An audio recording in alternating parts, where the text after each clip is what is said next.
Ok. Hola, bienvenidos a esta nueva emisión de su programa Toma de Conciencia. Hoy tenemos un invitado de lujo como cada viernes.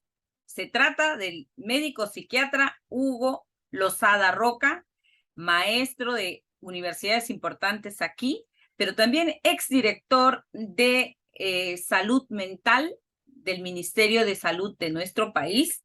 Además, hoy médico psiquiatra del Instituto Nacional de Enfermedades Neoplásicas, INEN, y él es psicoterapeuta cognitivo-conductual. Así que él es la persona indicada para que hoy nos diga o nos dé luces de todas las preguntas que tenemos nosotros respecto a este tema.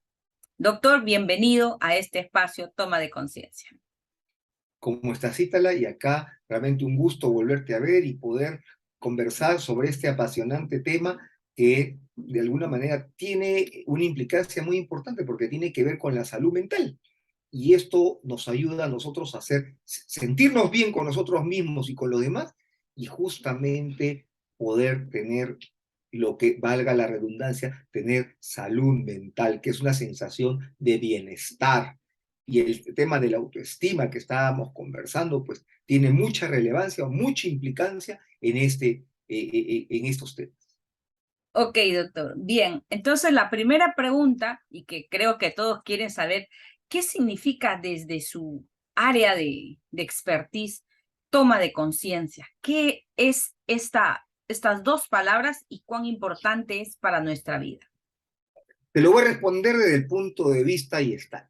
El, el tome conciencia es el darse cuenta. O sea, el darse cuenta significa que estoy en contacto conmigo mismo, con mi entorno y que de alguna manera tengo una sensación de bienestar, pues sé hacia dónde me estoy dirigiendo o hacia dónde deseo irme en mi vida en general. Ese es el darse cuenta. Ujú. ¿Y qué podemos decir entonces en este momento post pandemia en donde la gente no ha tomado en consideración la salud mental y vemos pues deficiencias en este aspecto, pero además eh, que nos resistimos muchas veces a tocar estos temas incluso en el seno familiar? Bueno, una de las cosas que tienes que darte cuenta es que el 70% de los peruanos no sabe lo que es salud mental. O sea, de ahí tenemos que empezar. A pesar de que aproximadamente 1 de cada 9 peruanos ha tenido un problema de salud mental a lo largo de su vida, según las estadísticas, sin embargo, le damos poco o nada de importancia cuando estamos atravesando este tema. ¿Cuándo comienza a tener, digamos, a nivel social, comienza a tener importancia? Cuando se constituye en un hecho mediático.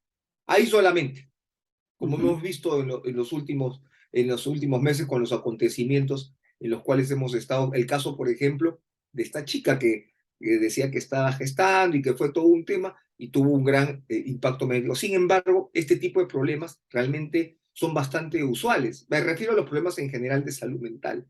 Entonces, en la medida en que comencemos nosotros a tomar conciencia del impacto de la salud mental, comenzaremos a ser una sociedad mucho más sana. Tengo una teoría, doctor, y quisiera que usted me ayude en esto y nos dé claridad. Escuché una vez que decía que la ira o la violencia que vivimos en nuestra sociedad es producto de que hay seres humanos heridos con mucha carga de frustración y que no han tratado ese aspecto de su emocionalidad y por eso es que nos vemos en la calle tanta agresividad. ¿Qué hay de cierto en esto, doctor? Bueno, en realidad hay múltiples teorías para poder explicar tanto la ira personal como la ira social que estamos teniendo de alguna manera. Si vamos a un enfoque psicoterapéutico, la ira es parte de las emociones inadecuadas que el ser humano puede expresar. Hay 3 tipos de emociones que el ser humano son lo que llaman emociones, emociones inadaptativas. Tristeza, ira y ansiedad. Son las 3 emociones. Cuando el ser humano expresa tristeza, ira o ansiedad, es porque no está pudiendo manejar algún tipo de pensamiento que de alguna manera tiene un gran impacto emocional. Pero a nivel social, nosotros lo podemos ver cuando lógicamente existen circunstancias que comienzan a afectar a toda una población. Entonces, ahí lógicamente se pasa de un hecho personal a un hecho colectivo. Y también podemos ver estas expresiones de ira ya a nivel colectivo, por ejemplo. Sí, hemos visto, por ejemplo, ciudades que van, destruyen entidades públicas, entidades privadas, agarran, bueno, ¿cómo se diría esto? Canibalizan a las personas, realmente acciones que uno dice, ¿cómo puede ser un ser humano que tiene conciencia hacer esto? ¿Qué pasa aquí, doctor? ¿Qué pasa? Que hay también una conciencia colectiva que muchas veces no tiene nombre, ¿no? Como lo que llamaba la psicología en masas que hablaba Freud, donde podemos ver que una persona circunspecta, muy proba, pero en un contexto social colectivo puede transformarse, donde no existe nomia, no existe una personalización de quién es, sino un sentimiento grupal. Y ese sentimiento colectivo, ese sentimiento grupal, pues puede ser desencadenado por varios motivos. Por ejemplo, ahora en la mañana pudimos ver que una turba, no una turba, un grupo de pobladores cogió a un delincuente y comenzó a incendiar su moto. Y en otro momento también comenzó a incendiar el carro en el cual supuestamente había viajado el delincuente, ¿no? Entonces nosotros podemos ver ahí que son muchas veces actos irracionales con unas emociones descontroladas, pero entonces se pone a pensar ya racionalmente qué culpa tiene el carro, qué culpa tiene la moto de alguna manera dentro del contexto, pero vemos que ese tipo de reacciones que se producen, o como por ejemplo la que vimos nosotros con las barras bravas de Universitario y Alianza, que hemos visto el saldo de una persona lamentablemente, o de tres personas lamentablemente fallecidas, ¿no? Dentro de una psicología de masas, ¿no? Así es. Doctor, ¿qué impide que lleguemos a este acto de conciencia o que razonemos? Porque de pronto la gente sabe que eso está mal, pero simplemente actúa. Yo podría decir que eso no es instinto, sino más bien impulso. ¿Cuál es la diferencia? Impulso, de alguna manera, es que la impulsividad es que yo reacciono sin pensar. Es Ujú, una reacción. Por ejemplo, un asesinato violento porque el hombre llegó a su casa, encontró a la esposa con otro hombre y no se le ocurrió sino matar a la esposa. ujú. Acto impulsivo. Instinto, ya el instinto en realidad tiene una connotación más positiva, porque el instinto parte, por ejemplo, tenemos el instinto de sobrevivencia, que tú lo que buscas y no necesariamente es negativo.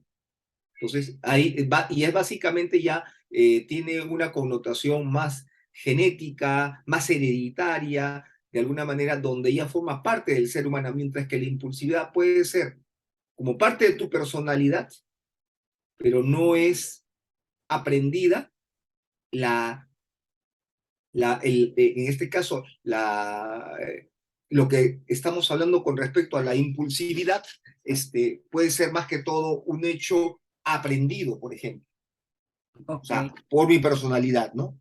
El instinto, valga la redundancia, no tiene esa connotación. El instinto tiene más un componente de sobrevivencia para el ser humano. Es decir, como que como reactividad. Me tocas la herida y reacciono porque me duele, algo así, podríamos decir. Fíjate, impulsividad, me duele y te golpeo, soy Ujú. impulsivo. Si es de alguna manera, en el otro caso, que es parte de mi instinto, yo retiro la mano, si es que me estoy quemando, ese es instintivo. Ok. En este caso, entonces, ¿qué necesitamos como seres humanos para activar el sentido de la conciencia y ser personas más impulsivas y pensar, por ejemplo, o instintiva, perdón, pensar antes de actuar y no ver, pues, como consecuencia desgracias como vemos a nivel colectivo, a nivel personal y demás? Claro, tiene dos dimensiones de actuación. Una actuación a nivel social, o sea, como sociedad, cómo desarrollamos los factores protectores de salud mental, por ejemplo, familias saludables, sociedad saludable, de alguna manera, que promueve, por ejemplo, hábitos positivos en la vida del ser humano. Eso lo podemos ver a nivel colectivo. Ujú. Y a nivel personal, de alguna manera, la relación que ya yo tengo con mi entorno. Dentro de esa dimensión, por ejemplo, relación saludable con mis padres, relación saludable con mis amigos, relación saludable mi lugar de trabajo, relación saludable, por ejemplo, con mi pareja. Entonces, tengo estas dos dimensiones en las cuales al final, si las dos se concatenan de una manera adecuada o se hilan de una manera adecuada, pues puedo dar un ser humano que no sea tan impulsivo y que pueda manejar mejor sus instintos. Bien, volviendo al tema que usted dijo que son tres emociones que hay que evitar caer en ese juego. ¿Cómo lo hacemos, doctor? ¿Y por qué la consecuencia es negativa, por ejemplo, para nosotros? Y teniendo en cuenta la tristeza en esta época que se acerca la Navidad, ¿cómo podemos gestionar eso para no caer en la depresión? Claro, lo que pasa que lo que estábamos comentando es que la tristeza, la ira y la ansiedad son emociones de alguna manera producto, desde el enfoque cognitivo-conductual, producto de pensamientos. O sea, cada pensamiento que nosotros tenemos tiene una connotación a nivel emocional, justamente. Entonces, en la medida en que, por ejemplo, yo aprenda a manejar los pensamientos, yo puedo tener también los impactos en mi emoción. Por decirte así, cuando yo veo un vaso a medio llenar, ¿qué dice el optimista? He disfrutado de medio vaso de agua. Pero ¿qué dice el pesimista? Solamente me queda medio vaso de agua. El mismo hecho y dos formas de ver diferente la vida. Entonces, cuando tú me dices qué es lo que se puede hacer, es justamente promover una psicología positiva. O sea, siempre hasta en las circunstancias más apremiantes, yo puedo tener un mensaje esperanzador, puedo tener un mensaje positivo y que eso es lo que debemos promover, no solamente a nivel personal, sino a nivel colectivo. Este tema es vital y muchas veces ha sido cuestionado porque no, es que ¿cómo puede ser que pueda salir algo bueno de esta desgracia? Pienso que cambiando nuestra manera de pensar, cambiando nuestra forma de interpretar las cosas, creo que es un gran paso para llegar a lo que es la inteligencia emocional, doctor. Punto número 1. Punto número 2, ¿qué hay de el entorno y cómo influye a que tu salud mental o tu inteligencia emocional esté, digamos, deteriorada en este tiempo y no estés consciente de ello? Bueno, como lo que estábamos comentando, depende qué pensamiento tengas en tu cabeza. Si yo, por ejemplo, tengo el pensamiento que todos me quieren robar, indudablemente mi conducta se va a tratar, siempre voy a estar desconfiando, siempre voy a estar de alguna manera saliendo a la defensiva, por ejemplo. Pero si yo sé que tengo que cuidarme sencillamente cuando no es que toda la gente me quiera hacer daño, no es que toda la gente me quiera robar, entonces voy a tener una conducta más autocontrolada. Entonces todo va a depender en gran parte de los mensajes que yo esté manejando, sobre todo a nivel familiar. Entonces, ¿Y justamente por eso, sí. cómo aquí, qué partido tiene o qué importancia tiene en la relación con uno mismo? Y quiero entrar aquí al tema de la autoestima, que es la reputación que uno tiene sobre sí mismo y es la autorresponsabilidad, porque en vez de culpar a todos de lo mal que me va en la vida, es tomar acción y ver en qué área tengo que trabajar para que me vaya mejor. Entonces, ¿cuál es la importancia de la autoestima en el tema de la salud mental, doctor? Primero que hay que definir qué es la autoestima y qué da autoestima. En primer lugar, la autoestima es esa sensación que yo tengo de ser yo mismo y de sentirme bien conmigo mismo y con los demás. Segundo lugar, el otro aspecto importante, una autoestima no se genera por pastillas. O sea, no hay ninguna pastilla, ninguna droga que te genere, que yo ni siquiera el mismo antidepresivo. Genial, buen punto. El tercer lugar, justamente esta autoestima tú la construyes, pero es una dinámica. Quiere decir que hoy puedo tener una autoestima como 1 y mañana tenerla como 3 o bajarla como 2, porque de alguna manera todo va a depender cómo sostenga yo las acciones que hago. Y por eso que estábamos hablando de esta psicología positiva.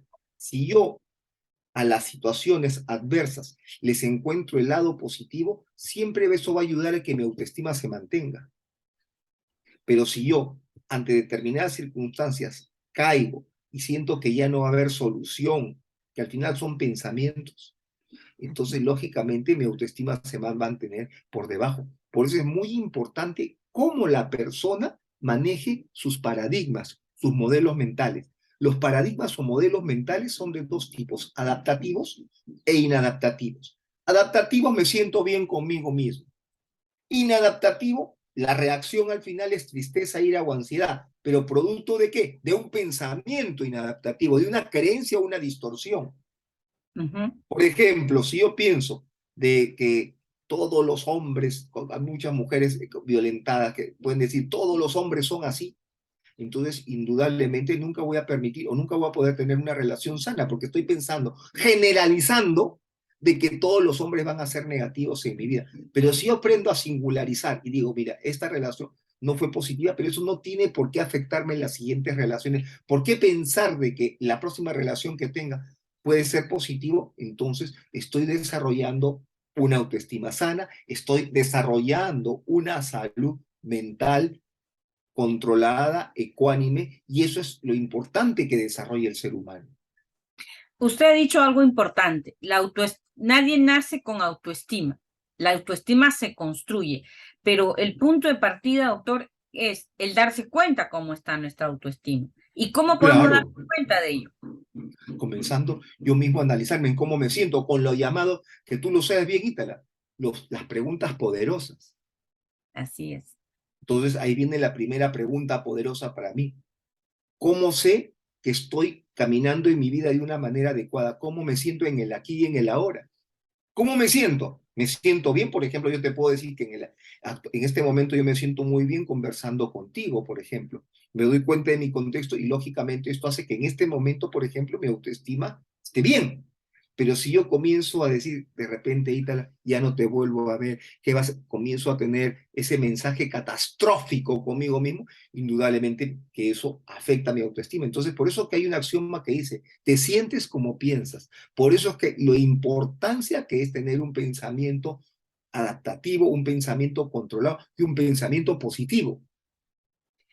Podríamos decir en este caso que la madurez emocional, que no tiene nada que ver con la edad, es fundamental para activar ese pensamiento positivo, porque el niño obviamente no se da cuenta de todo lo maravilloso que puede estar pasándolo si se enfoca solo en el juguete que no tiene.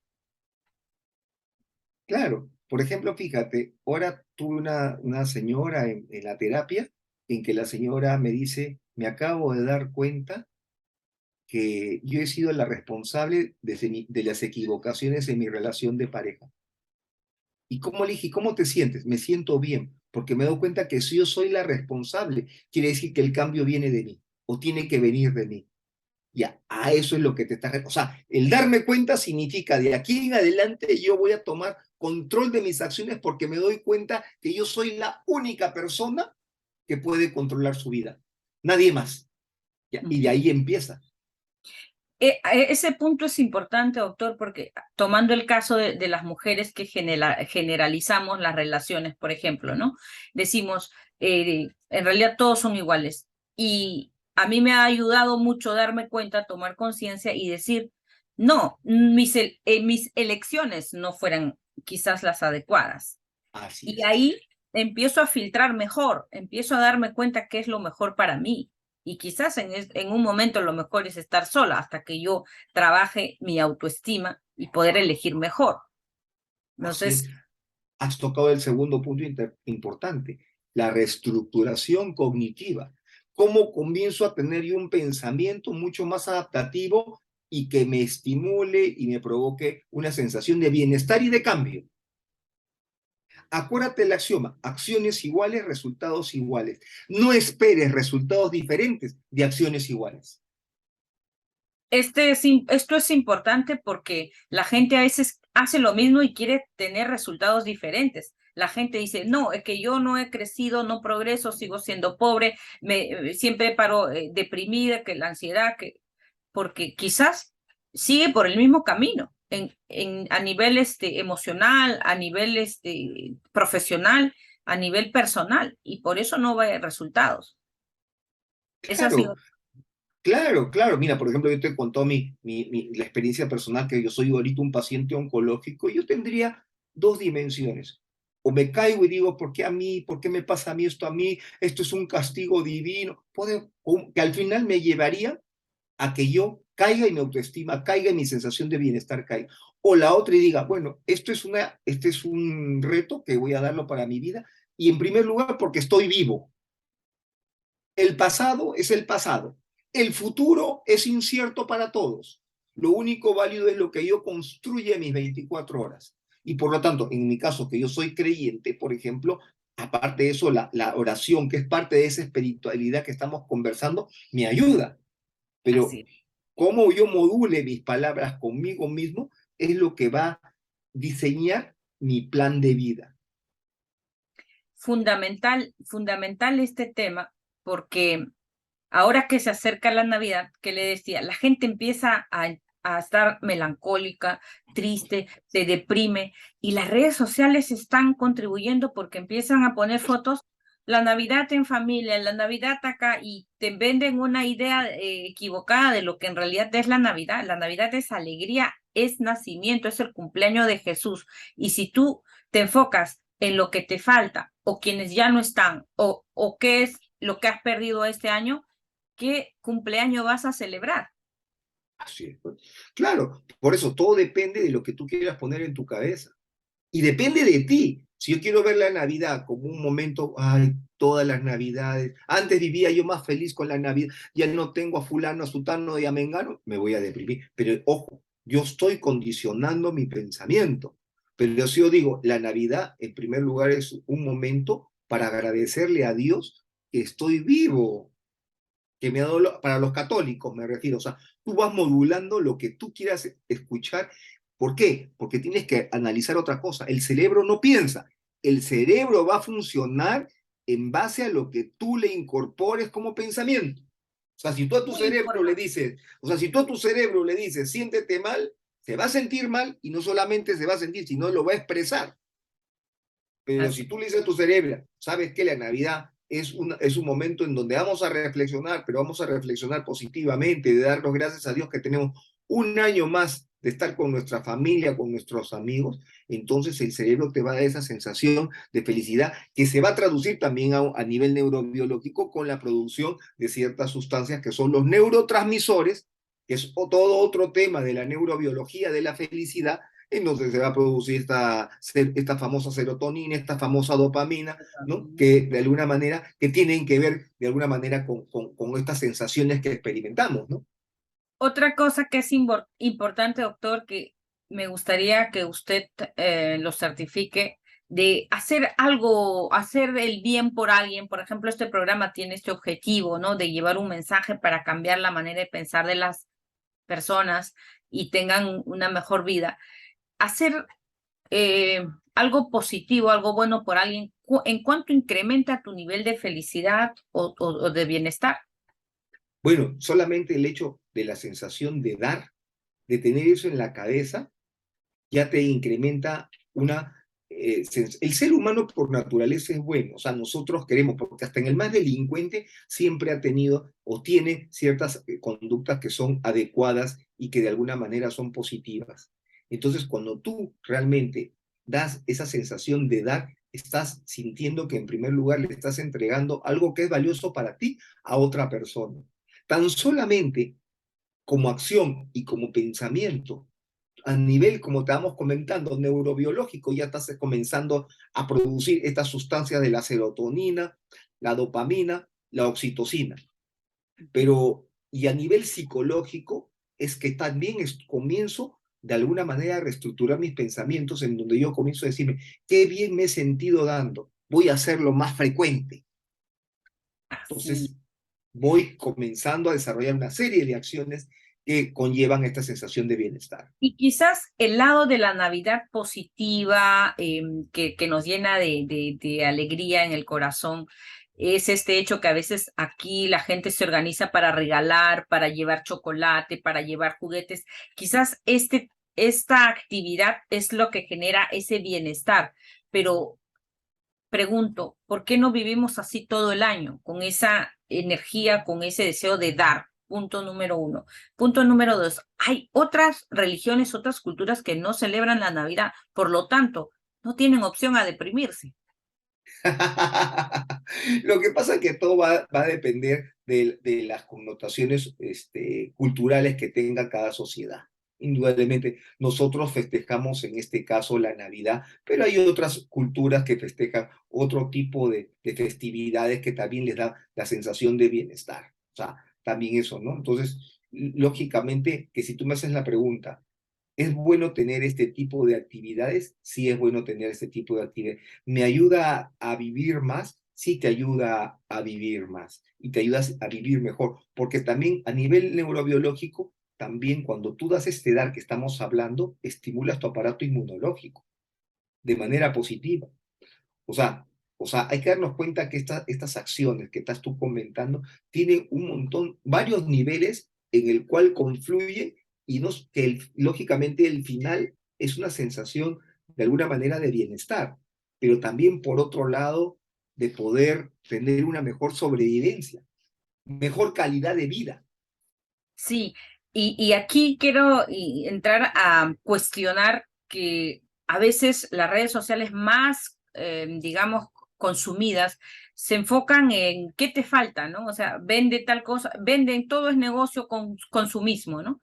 Y te llevan para la escasez.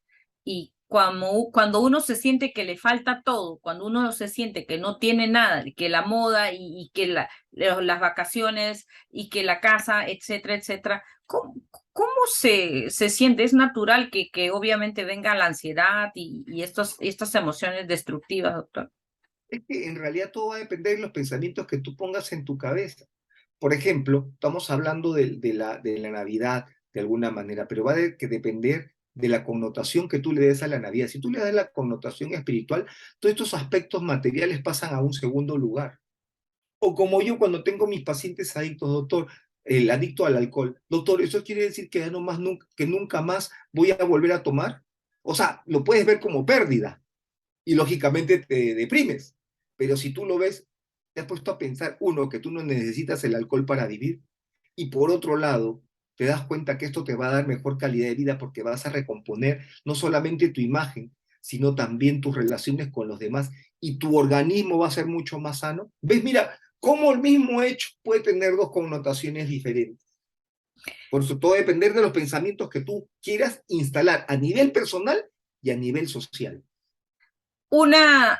Para ir terminando, doctor, vamos a recapitular lo que hemos aprendido. Empieza a pensar en positivo, primero porque toda situación hay algo positivo que sacar, hay algo que aprender.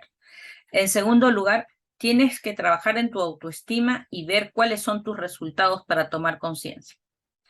En tercer lugar, y lo que está diciendo hoy, ¿cómo activar? Y estaba en pregunta, ¿cómo activar o estar consciente de nuestros pensamientos? ¿Qué se necesita? Porque estamos en automático muchas veces. Ya has tocado otro punto interesante que se llama los momentos de reflexión, lo que yo le llamo el ocio productivo. Esos son los momentos en que de alguna manera tú a través de actividades lúdicas comienzas a estar contigo mismo.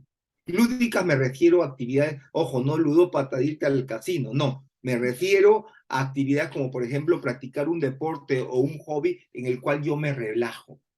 Y esto me va a ayudar a que yo pueda entrar de alguna manera en un insight conmigo mismo y reflexione justamente con respecto a lo que tú me estás comentando en el darme cuenta, en el que qué estoy haciendo. Por ejemplo, yo tengo un paciente que se ha dado cuenta, ha trabajado mucho, ha sido exitoso desde el punto de vista empresarial y ahora me dice, me he dado cuenta que lo mío es la música y ha formado tiene una banda que tenía desde los 14 años, él actualmente va a cumplir 70, y ha retomado la música con su banda y se va a dedicar a cantar. Va a vender su negocio y se va a dedicar a cantar. Porque ese es el otro tema. Todos tus pendientes en la vida, escríbelos para cerrarlos. Ese es muy importante. Toma tus pendientes y date un tiempo para cerrar, porque eso no solamente te da sensación de bienestar, sino también tu autoestima se va a ver reforzada. Entonces, busquemos los momentos de ocio productivo. El que tú estés haciendo un deporte, jugando con tus hijos, no es pérdida de tiempo. Son los momentos donde tu cerebro se relaja y comienza también a darse cuenta de las cosas, por si acaso. A través de una película, por ejemplo, de leer un libro, uno se puede dar cuenta, se puede producir esta toma de conciencia. Claro, claro, Ok, claro. O sea, toda actividad que te relajes. ok, perfecto. Un mensaje final, doctor, respecto a este tema, toma de conciencia y autoestima, para que la gente pueda comprender que hay trabajo que hacer y que el bienestar depende de uno mismo. ¿Sabes qué? Yo siempre tomo y siempre se me quedó. Hay cosas que en la vida se te quedan grabadas. Yo no sé si te acuerdas de ese programa de enfoque a la vida de Dr. Dobson, que Sí, habrá sido hace unos a 20, la ya pues, familia. la familia, ¿tú te acuerdas? Yo creo que hay que tomar un poco sus palabras, que el único que emprende el cambio de uno, el cambio de uno es uno mismo. Ese es el mensaje que no hay nadie, ni tu papá, ni tu mamá, ni tus hermanos van a proveer el mejor cambio para ti si es que tú de alguna manera no eres el que tomas la iniciativa. Y el cambio empieza por ti, no porque los demás cambien primero. Ok, entonces nuestro eslogan, como ya sabemos de este programa, es si yo cambio, todo cambia. Queda aquí certificado por nuestro profesional. Y muchísimas gracias, doctor. Espero tenerlo más adelante también. Realmente nos ha ayudado a entendernos y espero que la gente tome acción a partir de ahora. Le agradezco y con ustedes, amigos, será hasta otra oportunidad en este programa Toma de Conciencia. Y recuerda, si yo cambio, todo cambia.